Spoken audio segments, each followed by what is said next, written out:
or 10. Okay, hear me out. Hotel Inhumans sounds like a Marvel knockoff at first, right?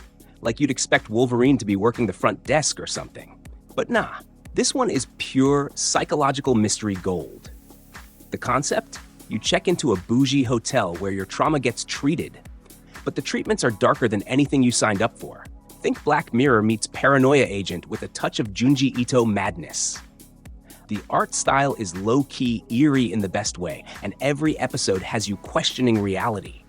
I remember pausing an episode just to sit in silence, like, yo, did that really just happen? If you like your anime mentally disturbing and metaphorical, this one's your check-in. This is Emiverse Anime. Watch this video to the end and hit that subscribe button now. Number 9, Ugly Mug, Epic Fighter. Now let's talk about one of the weirdest titles I've ever clicked on, Ugly Mug, Epic Fighter.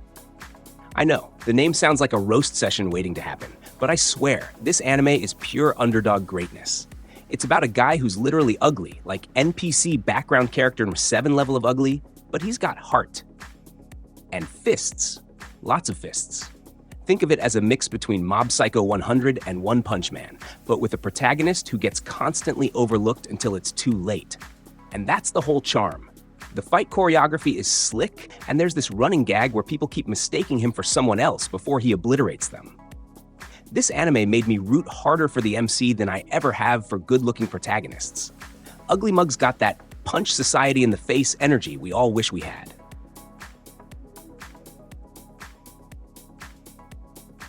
This one surprised me. At first glance, Sword of the Demon Hunter felt like just another demon-slaying anime trying to ride the Demon Slayer wave. But you give it time, and it carves its own bloody emotional path.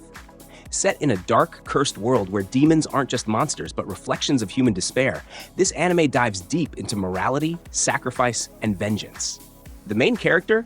Bro's on a mission of revenge, sure, but he's not some edgy cliche. He's broken, human, and that sword he's wielding? It's cursed. It speaks. It manipulates. It hurts him as much as it helps. Also, mad respect for how this anime explores the consequences of violence.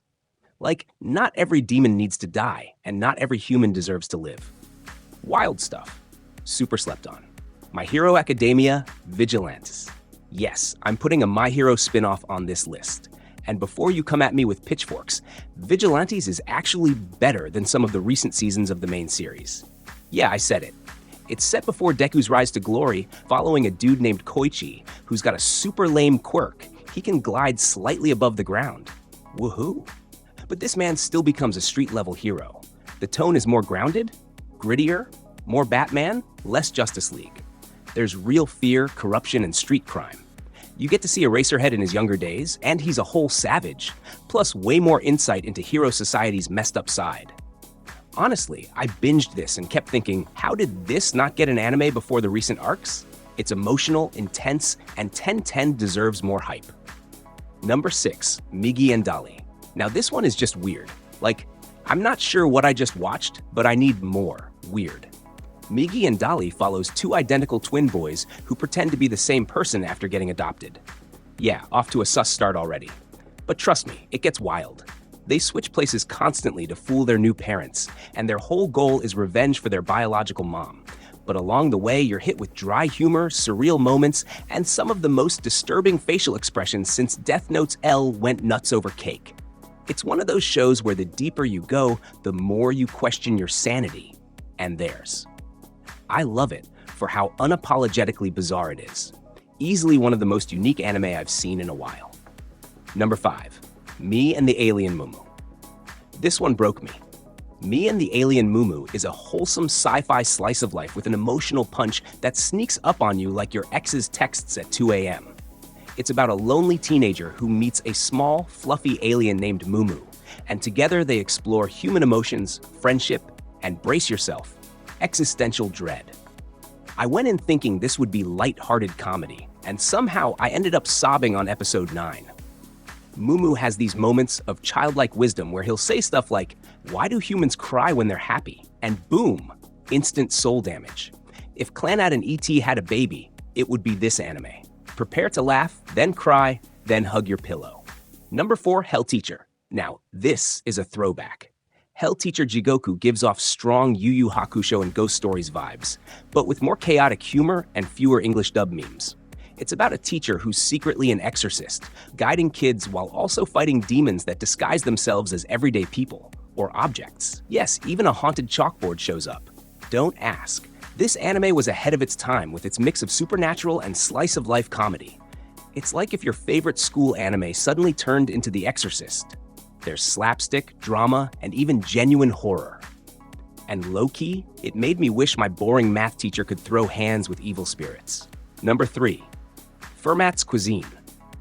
What do you get when you mix high-stakes cooking with math puzzles? Fermat's Cuisine, baby. This anime is literally Food Wars meets Dr. Stone. A genius dropout chef decides to solve cooking challenges using logic, equations, and culinary creativity.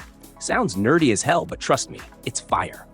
The animation makes every meal look illegal, and the explanations behind flavor pairings actually teach you something. I watched it while eating instant noodles and felt personally attacked by the food superiority on screen. Also, the chef has this calm, smug vibe that makes you want to compete even though you've only ever cooked noodles and eggs. Number 2. Scooped up by an S-rank adventurer. I know, the title screams generic isekai, but give it a shot and you'll discover it's a warm, hilarious, wholesome ride. The story follows a little girl who's abandoned by her party and literally about to be eaten by a slime when an S-rank adventurer saves her, and then adopts her. Yup, found family tropes activated. This isn't a power fantasy, it's a heart fantasy. Watching their bond grow is so pure, so serotonin-filled, it made me want to adopt a child, or at least hug my dog. Also, the S-rank guy is super chill, not the usual edgy MC. He's the kind of dad who'd pack you lunch, slay a dragon, and still be home by 6. Number 1, Rock is a Lady's Modesty. And finally, Rock is a Lady's Modesty. What a title, right? But this anime is straight up poetry in motion. It's a historical romance drama set in a war-torn land where music is forbidden, but one noblewoman risks everything by performing forbidden rock ballads from an ancient time. Think Violet Evergarden meets Nana, with lush visuals and a storyline that punches you in the soul every episode. I was not prepared for the level of emotional depth this show had. The lead is so powerful yet graceful, and every performance feels like a rebellion. If you're someone who cries at concerts or believes music can change the world, this anime is your religion now. And there you have it, 10 underrated anime that deserve way more love. If you've seen any of these, drop your thoughts below. And if you haven't, well, now you've got homework. Don't forget to like, subscribe, and click that bell so you never miss an anime gem again. I've got more fire recommendations coming your way. And who knows, you might discover your next favorite anime right here. Until next time,